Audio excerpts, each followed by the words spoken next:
Since U.S. President George Bush left public office, his twin daughters, Barbara and Jenna, have continued to be in the spotlight, but for very different reasons. This past weekend, the Hospital for Sick Children's Bliss Ball in Toronto brought out A-list celebrities, and the two women were among them. Bev had a chance to sit down with them and chat about life after the White House and how they are making a difference.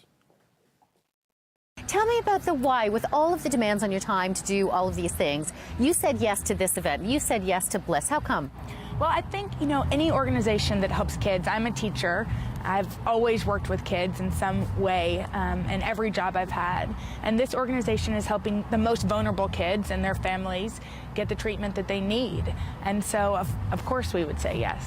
Your life is busy enough, but you still take time out to do this. Of course. I work in the field of global health, and so everything that this event is supporting is very familiar to me. Every day I work on global health issues, so I understand how important it is for kids that are sick to be able to have the access to the health care that they need, and importantly for their families to be able to continue living the lives that they were living instead of having to change their lifestyle because of the investment that healthcare costs and What was it that made the both of you? I mean, you're involved in Global Health Corps. You've done so many things with UNICEF and with Novo Project. What is it about? You grew up, you realized this was something. What was it? I don't know. I mean, I think honestly, it's just in who we are. When I was a teacher, people would always say, "Oh, thanks so much for doing that. Like, I can't believe you teach in that neighborhood." And the answer is we do it because we love it, really. And I think anybody that gives back in any way would say that they get so much more from the work that they do than those that they're serving, those that they work with. Mm-hmm. I agree. I feel so lucky to get to work on the health issues that I do, and also know that I'm surrounding myself by people that are giving their lives to create change in global health also. It's fun, and to realize that we can do something about the challenges that our world faces is a good feeling. Pretty great. There's always a fine line, though, between, you're involved, both of you involved in so many charities, most particularly for the health of children. You've written a book on it. But if you look at it, when you want to affect change, you see all the people that are doing change, there's a fine line between that and someone who says, you know what, I want to be one of the people who makes that policy change, and then you're in politics. Given everything that you have been through as a family, did that ever cross either one of your minds? No. Not really, no. No, I mean, I think, we're both are very interested in policy, as you said. And I think that's one of the reasons why we choose the work that we do, because we love learning about different issues and making a difference through a different route than politics. And I think you can do that. I mean, that's one of the things that I think we've learned over the last 10 years is there's so many ways to make a difference. And obviously, serving in a political way is one. It's one we probably won't choose, but there's so many other ways. Teaching. Barbara started a non-for-profit. I mean, she works literally 24 hours a day to change global health. So there's different ways to make a difference. Not that you ever would, but can you imagine, what would your parents' reaction be if you said, I'm going to go into politics? They'd be shocked. I think they would be totally shocked. because we're not going to, and we've been, and we're not that we're not interested in traditional American politics, but we're really not. I mean, we're interested more in policy, and they're working now a lot more in policy, and I think they see how rewarding it is to go through different avenues than politics, and so I think they know for a fact that there's no pressure. Believe me, they're happy. Yeah. They're happy with exactly who we are. It's been long enough now, a number of years anyway. I mean, I know you were off to university and college anyway when your father became, but you were still under the microscope and you still had to have Secret Service, and now you've had a number of years without all of that. Tell me the best thing about that and the difference in your lives. I mean, the weird thing is we had Secret Service for 8 years. We became very close with them. And then, one day it was done. And it feels like we never even had them. I mean, we still see them and we're friendly with them, but they're in New York all last week because of the UN week.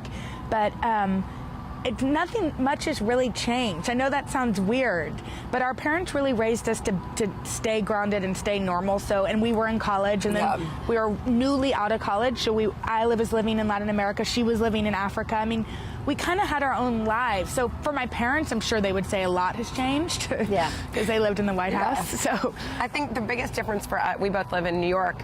Our parents were on the East Coast and near us, so we saw them all the time when they were living in DC, and honestly, that's the biggest change that they're farther away. But there's still such intense interest on what you do, on what your family does, your parents, even your grandparents. I mean, when your grandmother comes out and says, this is the worst campaign, which she did a while back about the current campaign, there's still an intense amount of interest in everything that every one of your family members will do. Knowing that you want to push for policy, knowing that there's a good side and a bad side to attention, you need that attention. Is there a push and pull still with the media, with people wanting to know? Well, I work for NBC now. I know. And you're on the other side of it. Yeah, so I'm on the other side. But you're also the one who did that little stick out the little tongue of course. routine. And you know what? That honestly was a joke with my dad. But also, who's never wanted? I've wanted to do that for years. I'm glad I did it. But no, I mean, I work for NBC, so now I tell other people's stories. I mean, But there's still a push and pull in terms of interest in you. You come and you make a video that says, I support the right to marry whoever you want to marry. And it's splashed everywhere. And it becomes the subject of panel discussion. And you see all that. I think it is a fact of life that we have a sort of a different platform, as does anyone in the public eye. And we've been able to use it to some degree to work for causes that we care about and really want to move forward. And then it's just the reality that people are interested at the same time, and we can't take advantage of the platform and then be annoyed that and I think there's also the interest. we just don't let it bother us. I mean, as I said, I work for NBC, so I tell other people's stories. That's a good way to not worry about it. But we never, our parents have raised us to, we would never Google ourselves. We would never read bad articles. I mean, what's the point in that? Yeah. I would never suggest that anybody do that. I mean, we live our life to make a difference and in a positive way. And I think really it's an honor to be a journalist because you get to tell really great stories. So is there anything that we don't know about the sisters? Because it always seems, you get along so well, you're so close, you're twins, it's all of that stuff. Aren't there times when you say, come on, like there has to be some sibling rivalry? Well, in 7th grade we had a rough year, but that was... Did we get in fights in 7th grade? Well, there's one thing you may not know, but we both have children. You both have children. Mm-hmm. Bernadette and Eleanor, cats. And they are cats. They're your kids. Cats. And they're kids. They're cousins, and they love each other.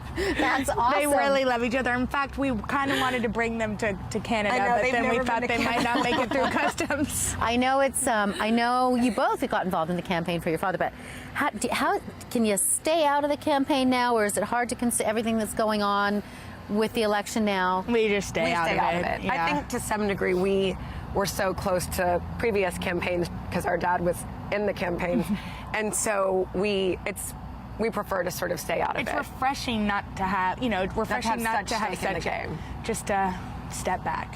Thank you so much. Thank you so much. And It was nice it's great of you to meeting do you. this event tonight. Of It's course. really lovely. We're excited. Yeah.